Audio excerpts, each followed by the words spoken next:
Hi, I'm Neil Rathi. I'm a senior at Palo Alto High School in Palo Alto, California.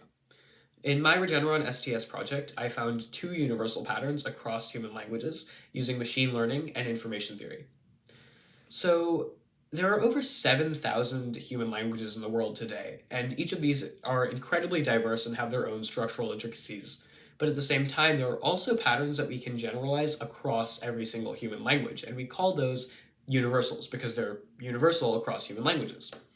So, one question that arises out of this is why these universals actually exist, right? If we have so many different structures, then why are there still some patterns that hold across every language? In my research, I not only found two universals myself, but I also provided an explanation as to why they might exist, which addresses a question that hasn't been really been answered in the last 70 years of linguistics. So the argument is that languages actually evolve for efficient communication and efficient processing in our human minds due to some cognitive biases and cognitive pressures that shape language to be the way it is today. This has applications not only to understanding the human mind and to understanding languages, but also to, for example, building better computer language models like Siri and Alexa that you use in your everyday lives.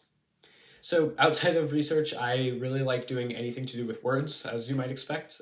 So, for example, I love solving crosswords with my friends, and I actually co-write school newspaper the school newspaper crossword with my friend. You can check it out here. Um, I also really love learning languages, so I currently know about eight-ish to varying degrees of fluency. And most of these are actually not really spoken anymore, so their use is somewhat questionable. So I know English, Hindi, Latin, Ancient Greek, Sanskrit, a bit of Arabic, and then a little bit of Old English, Classical Nahuatl, and French.